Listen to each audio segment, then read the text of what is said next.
There's a reason why I'm wearing this shirt for this episode. If you're watching on YouTube, you'll understand what I'm talking about.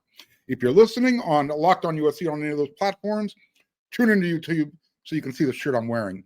But my question is, how many times are the powers that be at USC going to sit on their hands and say nothing?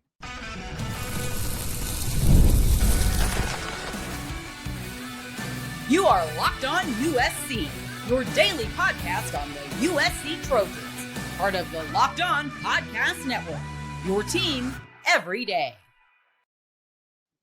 Fight on, everyone. I'm your host, Mark Culkin, and thank you for making Locked On USC, part of the Locked On Network, your first listen every day. Whether you are watching this show on YouTube, you know you can pick your platform, you can download this podcast. If you watch it, if you listen, this show is always free. This show is always going to appreciate your support. Today's episode is brought to you by Game Time. Download the Game Time app, create an account, and use code LOCKEDONCollege for $20 off your first purchase. Pardon me. So for those of you who are listening and not watching, I'm wearing that iconic Todd Marinovich one-finger salute that he's giving to one of the UCLA football players. If you know, you know. But this shirt is perfectly appropriate for segment one of this week's episode of Locked On USC to start the week.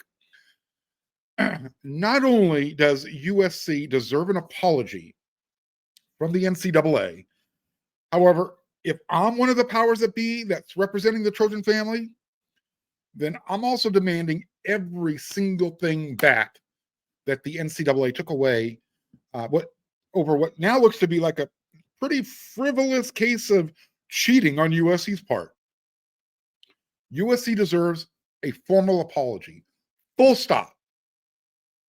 And I mean a formal apology where the host on Fox, ESPN, CBS, NBC, the Big Ten Conference Network, the SEC Network, everybody who was affiliated with a TV network who hosts a pregame morning show before the games, all of them, Reese Davis, Kirk Herbstreit, Desmond Howard. I want to see Brady Quinn get down on bended knee and ask Matt Leinart for forgiveness like he was doing a confession. If you haven't heard, Michigan got handed down their penalties for cheating, literally cheating, and they got a slap on the wrist. Every single person who spit at USC, called them a cheater, you need to ask me for an apology, and you better hope I'm in a good mood. After learning about Michigan's penalties, where the Wolverines literally, they were found guilty of cheating from the head coach all the way down. I mean, the head coach. Their, at the time, assistant head coach, who's now the current head coach, Sharon Moore. Some dude, some peon named Connor Stallions. I mean, I'm literally having a really hard time reconciling the difference between right and wrong. Because apparently the NCAA, they're willing to look the other way when everyone involved in a real cheating scandal decides they want to lie, they want to destroy evidence. Heck, even when they admit they did it later on, when they were caught red-handed, the NCAA said, oh well, nothing to see here, move along. I'm having an even harder time trying to figure out which was more egregious. Was it the sanctions and gross negligence that the NCAA dropped on USC 15 years ago? Or was it actually the lack thereof when they decided to give Michigan a little tap on the hand with a financial fine? Let me remind everybody, when USC was punished for the Reggie Bush NIL saga, because that's really what it was all about, the fine folks at the NCAA, they vacated USC's 2004 national championship title. They banned them from postseason play for 2 years, and they took away 30 scholarships over a 3-year period. And just to kind of rub salt in that wound, they scrubbed the record books of all their wins. So let me get this straight, okay? because I need to make sure that I'm not the one going insane here. The NCAA literally admits Michigan cheated to win games by spying on their opponents, by lying. When they were spying, they were giving themselves an unfair advantage, and it led to an undefeated season and a national championship. I mean, the fine folks at the NCAA basically said out loud that the Wolverines football program had a lack of institutional control that included instructions from their head coach to lie, to delete text messages, cover up evidence. And they did all this. It was in a very elaborate cheating scheme. However, somehow, Michigan gets to keep their trophy. There's no loss of postseason play. They get to keep their wins. And there's no loss of scholarships. After all of that, after all that type of cheating that they did, and I'm going to actually give you some examples here in just a second. The NCAA said, Michigan, here's your penalty. You're going to pay $20 million. It's kind of a tax. You know, you get to keep everything. So just pay the fine and move along. Oh, and your head coach, Sharon Moore, well, we'll give him another one-game suspension. But he doesn't have to serve that in 2025. He can wait and do that one in 2026 against your cupcake on your out-of-conference schedule. So did I miss anything? Did I get that right? I mean, after hearing that, I have a message for every single person who spit on USC. I don't care if you're part of the NCAA, if you're a college football fan, whoever you are.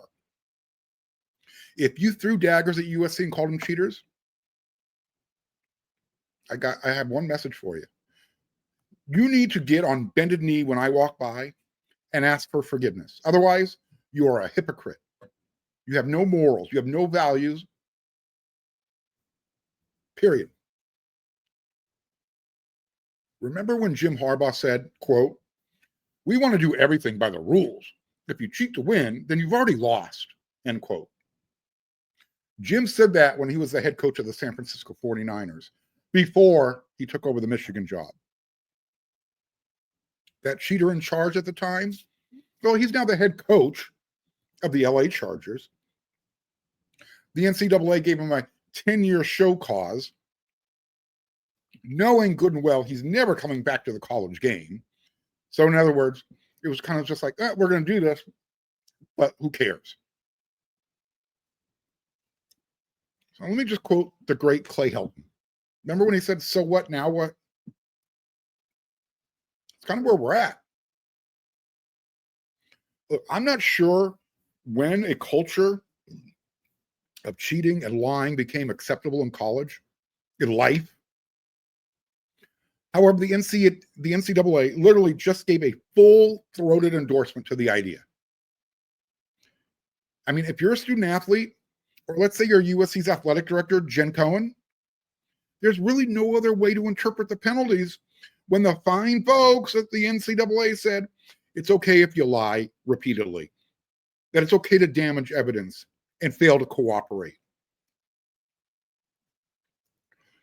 The NCAA's Committee on Infractions told America, anybody who's listening, that by any means necessary, you know, you've heard that phrase, it's now completely acceptable as long as you're willing to, pay a $20 million fine after the fact. The same COI, Committee on Infractions, that hammered USC, just literally screamed from their bully pulpit that in today's era of college football, a lack of institutional control is absolutely perfectly acceptable.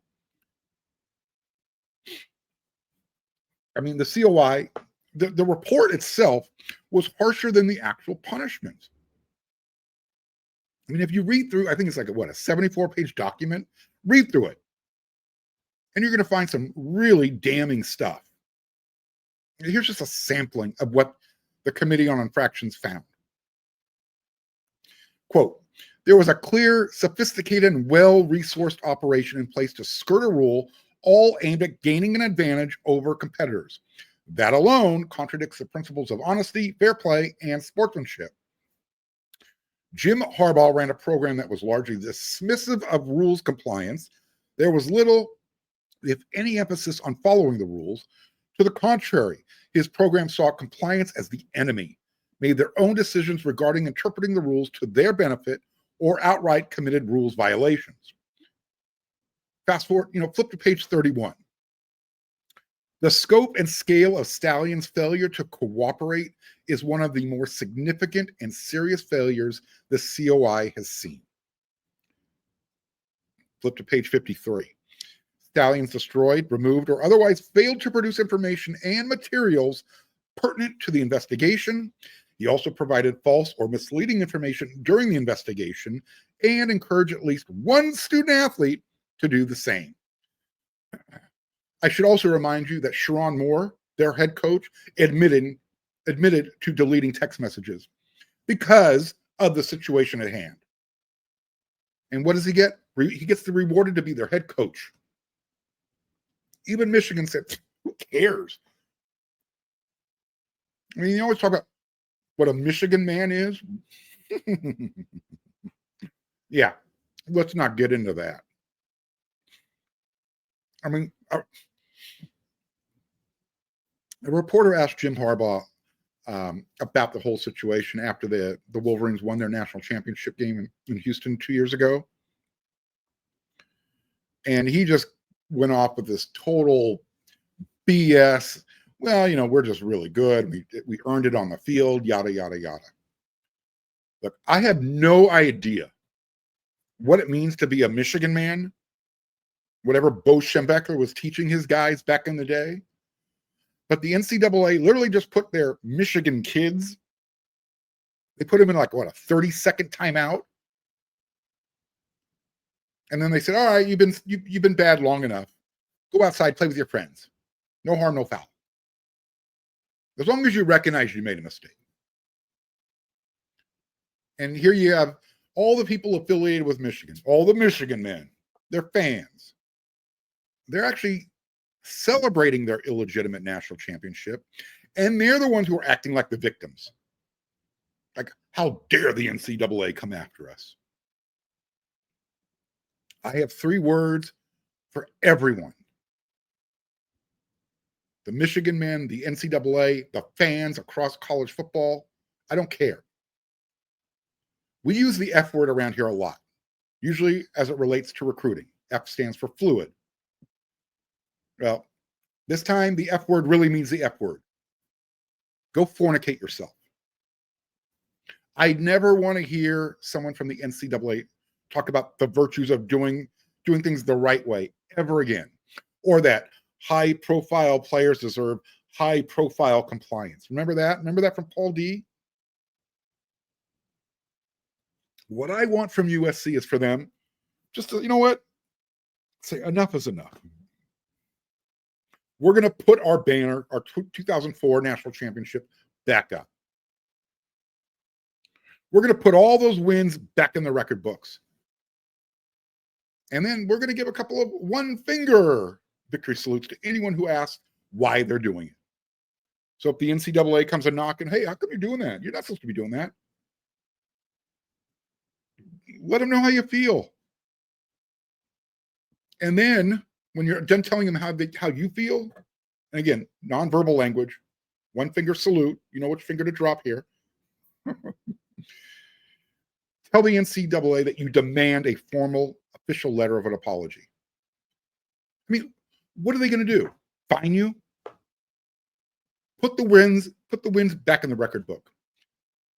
I don't care if you need somebody to recreate the BCS championship trophy, whatever the hell that thing was. Go get a crystal ball somewhere, put it up into Heritage Hall. Better yet, have them send it to you. Because this is just wrong on so many levels. I know this sounds a lot like a Friday rant, but I had to get this out. This is actually me in a calm state of mind right now. Yeah, trust me. When I saw those penalties, I was like, are you freaking kidding me? because it happened. It literally happened. You can cheat, lie, steal, gain a competitive advantage, and the NCAA doesn't care anymore. If that's the rule, that's the rule, USC. Start playing by the lack of rules. I got a couple more segments to go. We got mock game week starting this week, and we're going to dip into the Monday mailbag in the third segment.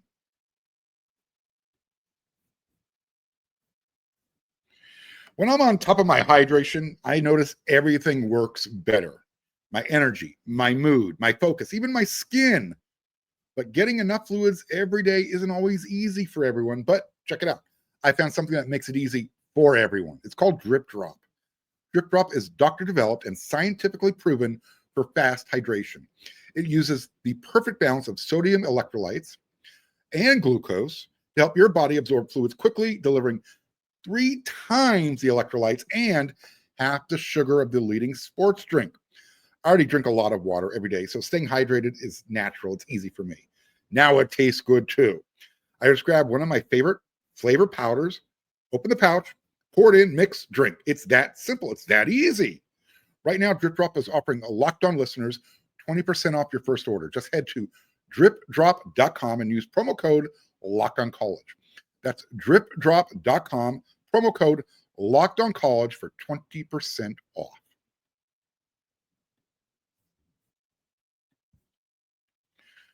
I'm going to go on record, and I'm saying that USC needs to do more protecting of their student athletes. All right. What would you say? Would you believe me if I told you that 2 Trojan football players were hit by a car within a 72-hour, 3-day window? It's true. It happened. I've seen pictures. I've seen video of it. Let me first say, from what I understand, everyone's going to be okay. Nothing serious. And there's not going to be any name dropping here, so don't ask. But one of them is, I can tell you this, one of them is from the offensive side of the ball. The other one, defensive side of the ball. I am at the point now where USC needs to, I don't know, take the keys away from the kids, from the young men that they're developing. They need to make an executive decision, take away those motorized scooters from their players. Look, I've seen it. I've seen it with my own eyes. They're too reckless, and they don't know how to handle the responsibility. I mean, on the second day of fall camp, I was told that another starter, I won't mention the name, but a significant, integral part of the team, a starter, was almost taken out by a car. And it would have been the player's fault. And I'm here to tell you, this happens every single year, multiple times. Heck, I remember when Jason Rodriguez was taken out. Last year, one of the players, he got hit. He crushed the windshield of a car. He hit it with so much impact. All right. So what I'm going to say is, look, we're in the mock game week. If you hear about a player or 2 missing a couple of practices this week, at least you'll have a better idea as to why. Now, as far as this week is concerned, this is where the routine, it's mock game week. We're 2 weeks away. This is the week where the routine of actual game week gets installed. I touched on this last week on an episode of Locked On USC. Excuse me. So you have the starters, the backups. They start taking their normal amount of respective reps. This is where all the nuts and bolts kind of get tightened up a little bit. The starters, they're going to get the lion's share of the reps during practice. The backups will get a certain amount of reps to keep them sharp, so they know what they'll be ready to go when their number is called. But by far, now the ones are getting most of the work in practice. This is kind of where things go from, okay, what did we have, to, okay, this is your role. So the first 2 weeks of fall camp, you're playing around, you're experimenting a little bit, seeing what works, what doesn't. coaching staff has now taken all that information, all that data, and it's ready to move forward now. This is one of the guys who have been literally guys who have like been kind of held out just for, so they can get their bodies right. They come back to practice, get their timing down, get ready for the season. Talking about guys like Jacoby Lane. Coaching staff knows exactly what they're going to get from him. But he's been, just call it limited during practice. Coaches talked about this. He's just trying to get 100% healthy so he's ready for the season. This is the week where Jacoby starts to get going, get his timing down. Join the team, so to speak. And don't get me wrong, he has been a big influence, a big part of practice. He's coaching up, he's motivating, he's doing everything he can that he's allowed to do. Now he gets to go, full bore. So everything from getting to the locker room on time, right? Making sure you're getting taped up, going over your position room notes, hanging out in that room, looking at film, checking stuff off on that to-do list with your coach. This is when the team will actually practice getting on the bus for Trojan Walk. All of that happens this week. Because literally, folks, Trojan fans, 12 more days. 12 more days. USC takes on Missouri State. Beat the Bears. So here we are. We are in go mode right now. Someone on the WeRSC message board asked me, "Hey, Mark, do you feel better or worse after you watch the scrimmage on this past Friday?" I can't answer that specifically or else I'll get in trouble. However, I can answer some of your questions in Monday's mailbag, and that's coming up next on Locked On USC.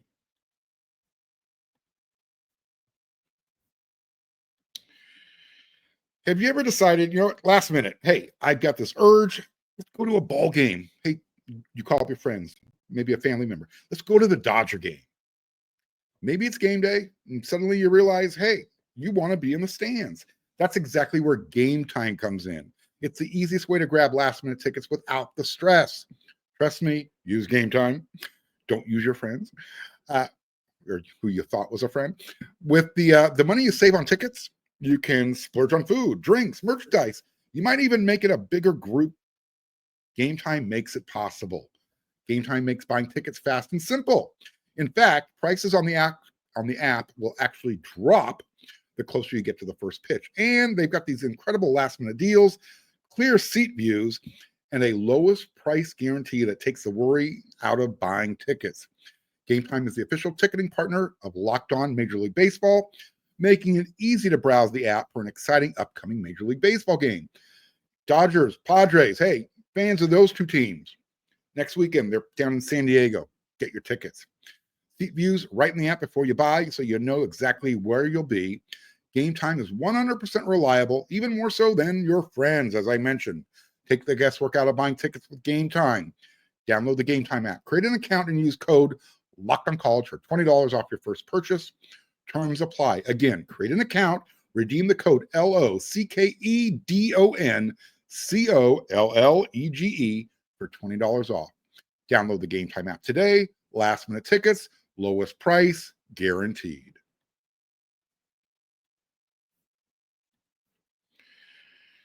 So last week on one of the episodes of Locked On USC, I put out a list of 10 things USC needs to do in order to make the playoffs in 2025. And most of you agreed with the points I raised, including one of my everydayers.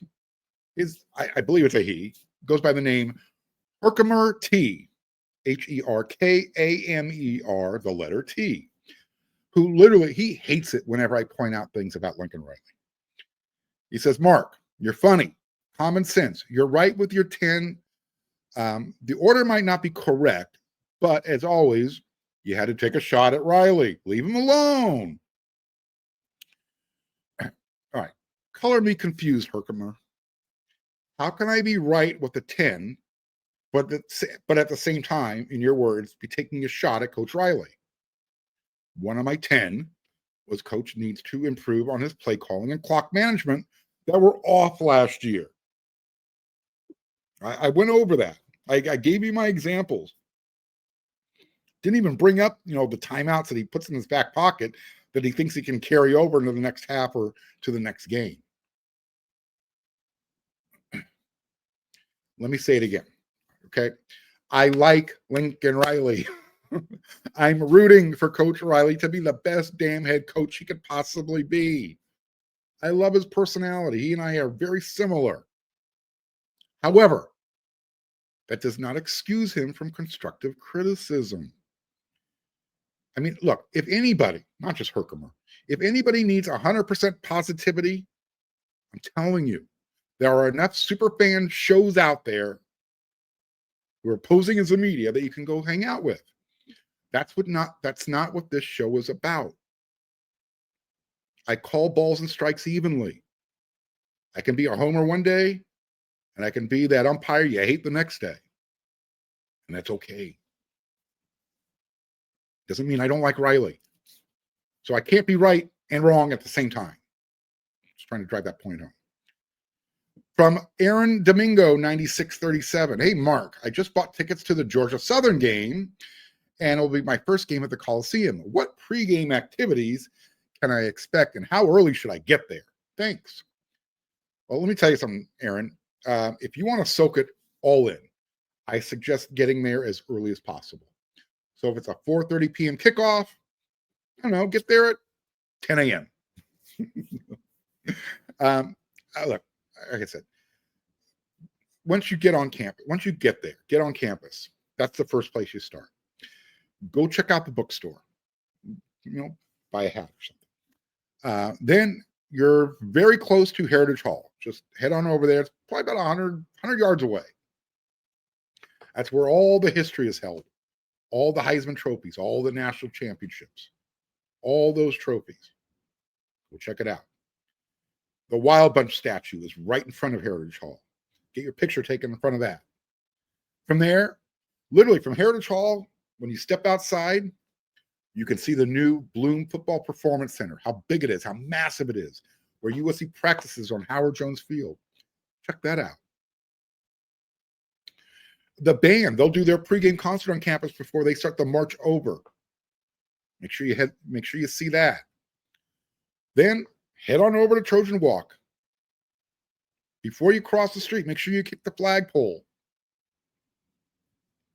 Something else. Oh, the reason why you want to go do Trojan Walk this year, Chad Bowden, USC's general manager, said they are going to make it more fan-friendly. It's kind of dropped off the last couple of years. They want the fans to kind of capture that moment, feel the vibe. He wants to make it more like the Pete Carroll days. So that's a good thing. So anybody else, if you have any suggestions for Aaron Domingo, chime in.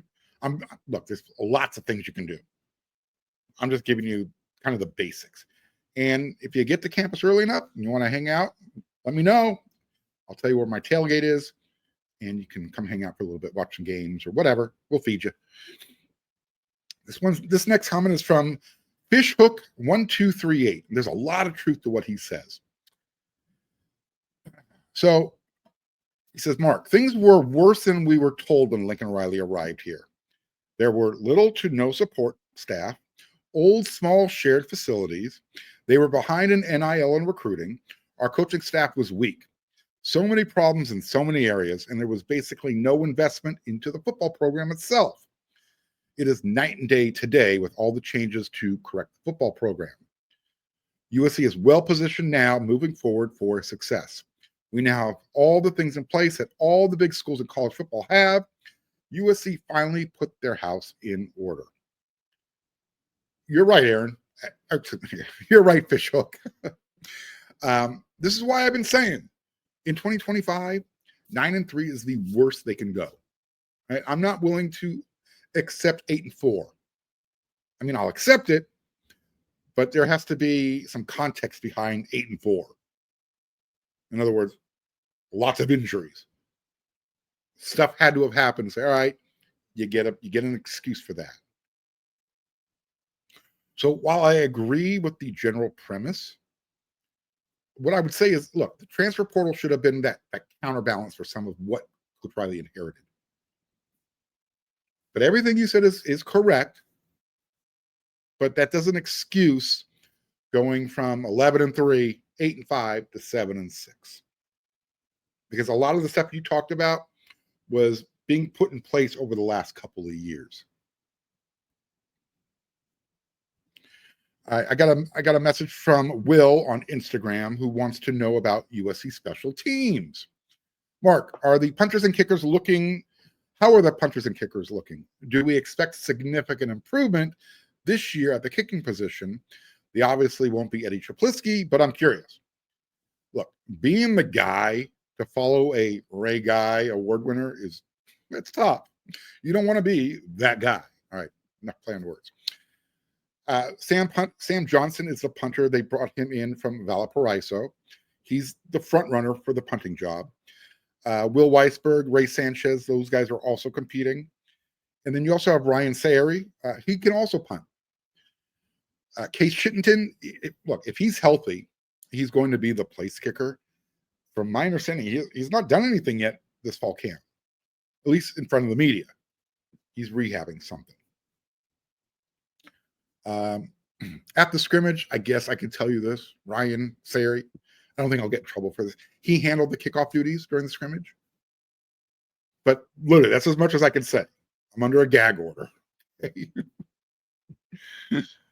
But I don't know. I guess my answer is I don't know. I need to see it, when the bullets are flying, when the lights are on. I don't think anybody's going to surpass what Eddie Traplisky did last year. He had that magical leg. It's not just he could flip the field. He could put the ball wherever he wanted it. I mean, he had that dead shot. It's like he took the wedge out of his golf bag, and when he wanted the ball to die somewhere, it just died. One of the greatest punting seasons I've ever seen at USC. All right, so, and then finally I got a message from Gary Turner, who shot me this message on Twitter, X. Mark, is there some reason no one can do any reporting on the DJ Wingfield situation? I realize you guys don't have an investigative budget of 60 minutes, but good gravy. This is more closely guarded than the Epstein list. Absolutely no information other than it's an eligibility issue. James, the reason why there's no other information is because there is nothing else to report. It's an eligibility issue. According to the NCAA, DJ's eligibility clock has expired. All right, so let me tell you why, in case you forgot, because I've gone over this before on the show a couple of times. DJ started his career at El Camino Junior College. That was back in 2019. He played there in 2020 and 2021. He then played at New Mexico in 2022. But he got hurt, I think it was in the first game. So he missed that whole season. Then he played at New Mexico in 2023, full season. And then he played a full season at Purdue last year in 2024. Meaning, he's played 2 full years at the NCAA FBS level. He used a red shirt at this level. And he played 2 full years of JUCO football. And we're not even counting the 2020 COVID season. So today, this episode of Locked on USC is being published on August 18th. Guess where DJ Wingfield is? He's with his attorney, Darren Heitner, in front of Judge Selna, and he's looking to get that injunction so he can play this year. So what I guess I would say, James, instead of complaining about what you want to hear, just understand that I've covered this a lot. I will tell you whatever I know. I don't keep things from my fans, from the fans of this show, I should say. Which I hopefully you're my fans as well. All right. We will have an update on DJ Wingfield on the next episode of Locked on USC. As well, if a ruling comes down, you'll know about it. You'll know about it before the next episode of Locked on USC, more than likely. However, I'm done with this episode. We've talked about a lot. It's been a long weekend. It's been a frustrating weekend, especially when I'm talking about the whole Michigan thing. With that said, I will be back with another episode of Locked on USC tomorrow. when you're done watching the show, make sure to check out Brian Smith over there on the portal. You can watch that on YouTube. That's part of the Locked On Network. And then head on over to wearesc.com. So much great written content. You don't want to miss out. All right. So until the next episode, everyone, you know what to do.